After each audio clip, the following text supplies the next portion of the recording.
He held out his hand in the middle of the barn, and every laugh in Durango went silent when she reached back and took it. Elias Warner was 34 years old, a fence mender and mustanger who lived alone on a leased quarter section, 3 miles east of Durango, along the north bank of the Animas where the cottonwoods bent toward the water. He had come to the San Juan Range in the spring of 1882 with a saddle, a Winchester, a stiff left knee from a bad fall in the Uncompa Gray country, and a habit of not talking unless spoken to first.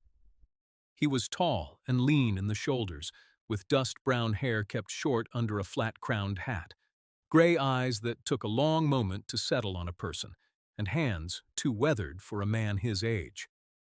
He wore the same brown wool coat every winter, a faded blue kerchief at the throat, and boots resoled twice at the cobbler's on 2nd Street. He had buried a wife named Sarah 4 winters back on a hillside north of Pueblo, and though he never spoke her name in town, he still turned his coffee cup in his right hand every morning the way she had taught him. 3 slow turns, as if warming the tin against a memory. Miss Hannah Doyle was 29, the schoolteacher at the one-room log building on the west side of Main Street in her 6th year at the post. She was slender and steady on her feet, with dark chestnut hair pinned in a low bun beneath a plain straw hat in summer and a knit wool bonnet in winter. Her eyes were a soft brown, and she wore ankle-length gray or dark blue wool dresses with high buttoned collars, long fitted sleeves, and small mother-of-pearl buttons at the throat, always with a white lace pinafore over the skirt for teaching hours. She had come out from Ohio to bury a brother lost to fever in '78 and had stayed for the children. Samuel Doyle had been 22, a surveyor's apprentice, and Hannah had ridden 3 days on the Denver and Rio Grande to reach him and had arrived 4 hours too late. She had written her mother that same evening a letter she had never sent, and she had, for reasons she could not explain even to herself, gone on west instead of east and taken the post at Durango because the pay was fair and the mountains were quiet, and because a woman with a folded grief in her chest sometimes needs a range of mountains to lean it against. She lived in a small clapboard house behind the schoolhouse with a lame tabby named Justice and a walnut writing desk that had once belonged to her father. She was, by the quiet consensus of Durango, kind, brilliant, and, in the words of Mrs. Letty Barnes at the Mercantile, far too proud to be pitied and far too lonely to be left alone.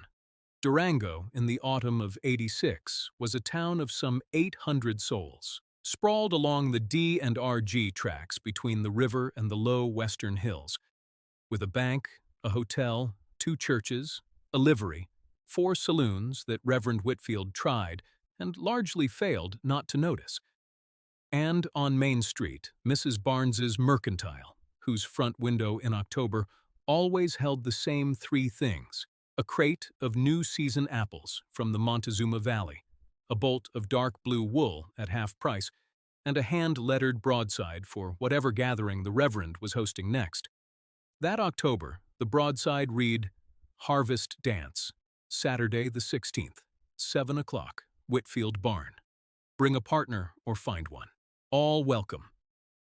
Mrs. Barnes had lettered it herself and had underlined "Find one" twice, and had, when Silas asked her why twice, said only, "Because some folk need telling twice." There were 3 people in town who watched Elias and Hannah longer than good manners allowed. Mrs. Letty Barnes ran the Mercantile on Main and kept a running ledger in her head of every unspoken thing in Durango.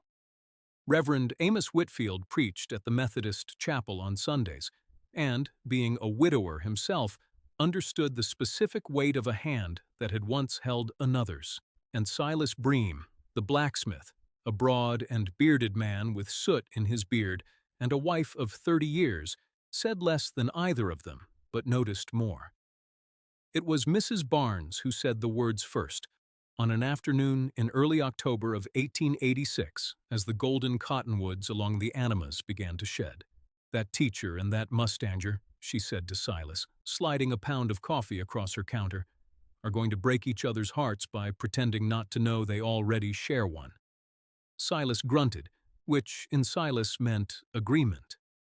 Reverend Whitfield, coming in for a tin of tea just after, heard the tale of it and paused a moment at the door with his hand on the frame. He was 61 that October, a widower of 9 years, and he had grown, in those 9 years, into a quiet expert on the specific shape of a person who has stopped expecting anything. He had begun to see that shape on Miss Doyle 3 summers back, and had begun to see it on Elias Warner the first Tuesday the mustanger had come to town. He did not say anything to Mrs. Barnes about it then. He only bought his tea and touched the brim of his hat and walked out into the golden afternoon. And on the way back to the chapel he said, softly to himself, "Lord, I do not usually ask, but if it is not too much trouble, arrange the furniture." Elias came into Durango on Tuesdays, not Wednesdays, not Thursdays, but Tuesdays at 10 in the morning to sell shoeing work and pick up flour, tobacco, and a copy of the weekly paper. Every Tuesday for 2 years he had also stopped, without ever admitting it, at the schoolhouse well between the noon bell and the afternoon lesson, to drink from the tin dipper and, once or twice, if the doorway happened to open and Miss Doyle happened to be there, to tip his hat and say, "Ma'am." No more than that. She had always answered, "Mr. Warner," with the same steady half-smile, and the door had always closed again. On the 3rd Tuesday of October, however, Elias came into town on a Thursday. Not a Tuesday, which Hannah noticed the moment she stepped out for the well and saw his gray gelding at the rail. She stood a moment on the step, one hand on the doorframe, and something small and warm and untrustworthy shifted under her ribs. She turned it over, considered it, and pushed it firmly back down where she kept such things, alongside a folded letter from her brother and the memory of a Christmas her father had promised to come home, and had not. Elias, for his part, told himself he had come in for a specific hinge. He had also, and this he would not tell himself, seen the harvest dance broadside tacked to the mercantile door the Tuesday prior, and had read the words, "Bring a partner," or "Find one there" 4 separate times before riding home. He was not a dancing man. He had not danced since Sarah, and even then only twice, both times badly, at a wedding in Pueblo where she had laughed at him and called him her clumsy prince. But 4 winters was a long time to keep a coat on inside your own life, and something in him, thin as thread, had begun to ask if perhaps he had done enough of it. He crossed the street to the schoolhouse well anyway, on a Thursday, and drank from the tin dipper. Hannah came out with a small basket of chalk shavings to scatter for the sparrows, and stopped when she saw him. He looked at her longer than a tip of the hat would explain, and then he said, "Miss Doyle." "Mr. Warner." "There's a dance on Saturday." "I have heard." He nodded slowly, as if agreeing with the weather. "Reverend's barn." "So I am told." He turned his hat once in his hands, twice. She waited. She had waited in different ways, most of her life, and had gotten good at it. Finally, he said, "I don't dance well." "I don't dance at all," she said. "Then we are, at least, honest with each other." She almost laughed. She did not, quite. She said, "Good afternoon, Mr. Warner," and went back inside, and closed the door, and stood behind it a moment with her hand over her mouth, and then went and taught fractions to 9 children, as if nothing at all had happened. That evening at the mercantile, Mrs. Barnes told Silas, "He has been in town on a Thursday," Silas said. Reverend Whitfield, buying molasses, said gently, "The Lord loves a Thursday." Between that Thursday and the Saturday of the harvest dance, 3 things happened that no one in Durango but the 3 watchers took note of. The first, the schoolhouse's south fence, which had been leaning since a September storm and had needed a man's afternoon for 6 weeks, was quietly repaired on Friday morning while Hannah was inside teaching. New posts, new wire, tightened evenly, The old broken slats stacked neatly to the side for kindling. No note, no name, only a set of boot prints in the softer dirt near the corner post, longer and narrower than the town boys, and the faint smell of pipe tobacco on the air where a man had stood a moment before riding away. Hannah found it at recess, looked once at the ridge road east, and did not say a word. She only pressed her palm flat against the top rail, felt how true and even it stood, and let out a breath she had not known she was holding. The second. Elias, back on his own quarter section that Friday evening, sat on the porch step and took from a cedar box the pocket handkerchief Sarah had embroidered with his initials in the year before she died. He held it a while, not crying, not smiling, only breathing. He said out loud to the empty pasture, "I'd like your leave." The mountains did not answer, but the wind through the cottonwoods sounded for a moment, the way her laugh had sounded, and he took that. He folded the handkerchief once and set it back in the box and did not open the box again that week. The third, Reverend Whitfield, on Saturday morning, moved the punch table 2 feet to the left in his own barn, so that the lantern light would fall on the doorway a little brighter than on the fiddlers. He did not tell anyone why. He hummed while he did it. The Lord, as he had said, loves a Thursday, but the Lord will also, on occasion, arrange the furniture. The harvest dance began at 7. The barn's doors were flung open to the cold October dark, the lanterns swinging, the fiddlers of the Boudry brothers striking up a lively reel, and half the county in their best wool and cleanest boots crowded onto the swept plank floor. There was cider, there was ginger cake, there was Mrs. Barnes at the punch table in a green shawl she had not worn in 3 years, and there was, in a corner near the doorway, Miss Hannah Doyle, in her plainest dark blue Sunday dress with the high collar and long sleeves, a small ivory brooch at her throat, her chestnut hair for once loose beneath its bun, her hands folded in front of her, watching the dancers as one watches a river one has decided not to cross. Beside her, in a similar corner but for entirely different reasons, stood Ned Hollister. Ned was 26, the town's assistant surveyor, a decent, honest, sandy-haired young man who owned 2 suits and a good buggy, and had asked Miss Doyle to walk with him after the Easter service twice in a row that spring. She had said no both times, kindly. He had accepted it kindly. He had not stopped hoping, and he had come tonight in his better suit. And Mrs. Barnes, seeing him from the punch table, had murmured to Silas, "That boy has hope enough for 3 men, and no sense at all." Elias arrived at 7:22. He was in his brown wool coat, his blue kerchief, his boots resoled twice, and his hat in his hand. He stood in the doorway a moment, and the lantern light that Reverend Whitfield had angled just so caught him where he stood. 2 or 3 heads turned. One of the Boudry brothers missed a note. He crossed the floor. He did not go to the punch table. He did not go to the Reverend.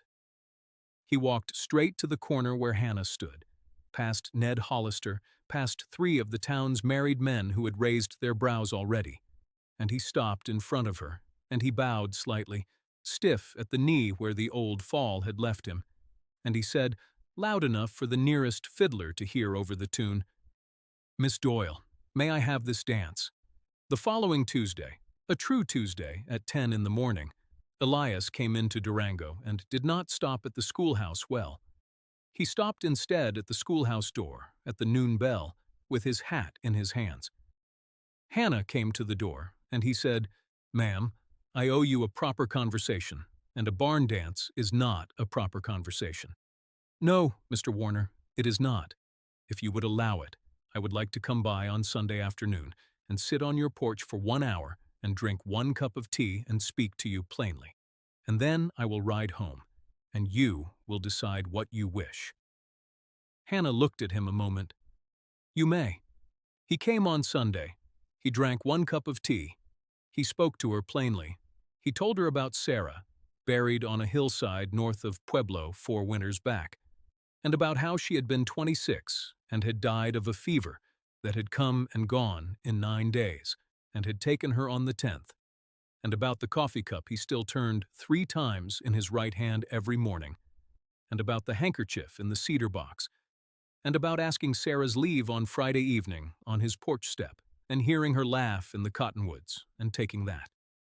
He told her about the 6 months after Sarah, when he had lived in a bunkhouse near Pueblo and had not spoken more than 4 words in a day, and about the winter he had ridden north into the San Juan country because a man he had once punched cattle with had told him the range there was good and the towns were small, and a man could work quietly and not be pitied. He did not weep. He did not raise his voice. He told her, in fewer than 400 words, everything a person needs to know about a widower before deciding whether to walk beside him. And then he told her he had watched her for 6 months from the schoolhouse well and had known for 4 of them that he loved her, and had not spoken because a lonely man is easily mistaken about his own feelings, and he had wanted to be certain. He told her, last, about the Thursday, about having read the broadside 4 times, about having ridden into town on a day that was not a Tuesday for the first time in 2 years, and about having stood at the well with the tin dipper in his hand and having decided, between one swallow of water and the next, that he was tired of being a coat someone had hung on a hook. He said, "Miss Doyle, I do not know if I will be a good husband. I was one once. I do not know if the man I was then has come all the way back yet. But I know what work looks like, and I know what a promise looks like when you keep it. And I will bring you both every day I have left, if you will have me." Hannah listened. She did not interrupt. When he finished, she poured him a second cup of tea, which he had not asked for, and she said, "Mr. Warner, my mother told me once that a woman ought to marry a man she has watched work. I have watched you work. I watched you mend my fence last Friday morning while I was teaching, and I watched you not tell me you had done it. And I have been very quiet about it because I did not trust it. I trust it now." He set the tea down. He said, "Miss Doyle, may I come next Sunday?" "You may." He came the next Sunday, and the one after that, and the one after that. By the second Sunday in November, when the golden cottonwoods along the Animas had gone to bare gray, and the first hard frost had killed Mrs. Barnes's late roses, Elias had built, without announcement, a small east-facing window into the east wall of Hannah's clapboard house behind the schoolhouse. He did it on a Saturday, quietly, while she was at the Reverend's for the missionary meeting. When she came home, she stood in her kitchen and watched the low November sun come through the new glass and lay itself across her table like a promise. And she cried, once, briefly, standing up with her hand flat on the sill. She said, out loud, to no one, "So I would have good light." That, Reverend Whitfield told Mrs. Barnes the following Tuesday, is what love looks like when it doesn't announce itself. It just quietly faces east. The town, of course, had opinions. It always does. There were 3 or 4 voices, mostly among the older ranch wives, who thought a widower ought to wait longer, and a schoolteacher ought to be careful, and a mustanger was not a settled man. Mrs. Barnes handled them one at a time, at her counter, with a pound of coffee and a look. Silas Bream, when asked in the smithy by one of the Circle J cowhands whether it wasn't a bit strange, put down his hammer and said only, "A man who mends a fence he does not own is not strange. He is rare." Ned Hollister took the eastbound stage in early December to survey a stretch of the Rio Grande Valley below Alamosa. Before he left, he stopped at the schoolhouse and gave Hannah a small, leather-bound book of Whitman poems and said, "For the children, if you like, or for you." He tipped his hat. He did not linger. Hannah kept the book on the walnut writing desk that had been her father's and read one poem from it each Sunday morning before Elias came, for the rest of that winter and every winter after. On a Sunday in mid-March, when the spring light was just beginning to come green up the north bank of the Animas, Elias walked Hannah out to the split-rail fence at the eastern edge of her small yard, where the schoolhouse land met the open pasture, and where the two of them had, without saying so, been ending their Sunday afternoons for 4 months. He put his hands on the top rail. She put her hands on the top rail beside his. Their knuckles touched. He said, "Miss Doyle, I am asking." She said, "Mr. Warner, you are answered." He said, "Hannah." She said, "Elias." Reverend Whitfield married them on the last Saturday of April in the little Methodist chapel on the west side of Maine. Hannah wore her plainest dark blue Sunday dress, the same one she had worn to the barn dance the October before, with the high collar and long sleeves and the small ivory brooch at her throat. Elias wore his brown wool coat and his blue kerchief. Silas Bream gave the bride away because her father had not come home 20 years ago, and she had decided at some point since that a blacksmith who noticed her would do better than an absence. Mrs. Barnes cried quietly at the back in her green shawl. Ned Hollister was in Alamosa and could not attend, but he sent a plain telegram that read only, "Glad for you both. Stop."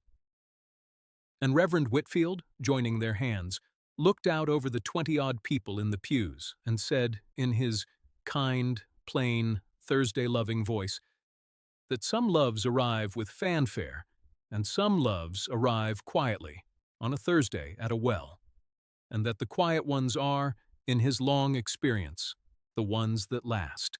They lived on Elias's leased quarter section for a year, and then, on their own, bought half section a mile further east, along the north bank where the cottonwoods bent toward the water. Hannah kept teaching for 3 more years, walked the 3 miles in on Mondays and Wednesdays, and drove the buggy the other days, until their first child, a boy they named Samuel for her lost brother, made the walk impractical. She taught Sunday school after that, and later, when the town built a proper 2-room school in 1892, she came back part-time to teach the older children reading. Elias mustanged less and ranched more, and by the winter of '94, the two of them had a modest 100 head, a good roof, 4 east-facing windows in a house he had built with his own hands, and a lame tabby named Justice buried on a rise near the creek under a small carved stone. Mrs. Barnes never stopped telling the story, at her counter, to anyone who came in for coffee and stayed long enough to listen, of the Saturday night in the Reverend's barn when everyone laughed, and Miss Doyle took the mustanger's hand and made the laughing stop. Silas Bream, when she got to the part where Ned Hollister walked out into the cold, always nodded and said the same 3 words. That was decent. Reverend Whitfield preached 3 separate sermons over the years that quoted, without naming names, a Saturday harvest dance, and a hand held out in a lantern-lit doorway, and a woman who had waited long enough to know her own answer when she heard it. And every time he did, 4 or 5 people in his pews would nod, and 1 or 2 would wipe their eyes, and the rest, being younger, would not yet understand. And that was all right. Elias kept the cedar box on the mantel. He never opened it in front of Hannah, and Hannah never asked him to. And once a year, on the anniversary of the woman named Sarah, buried on a hillside north of Pueblo, Elias would go out alone and sit on the porch step at dusk and turn his coffee cup 3 times in his right hand. And Hannah would leave a fresh cup of tea on the windowsill inside, on the sill of the east-facing window he had built for her, before he had ever asked, and would say nothing, and would sit in the kitchen and mend a shirt of Samuel's, and let him have his hour. Grief doesn't leave, she had come to understand.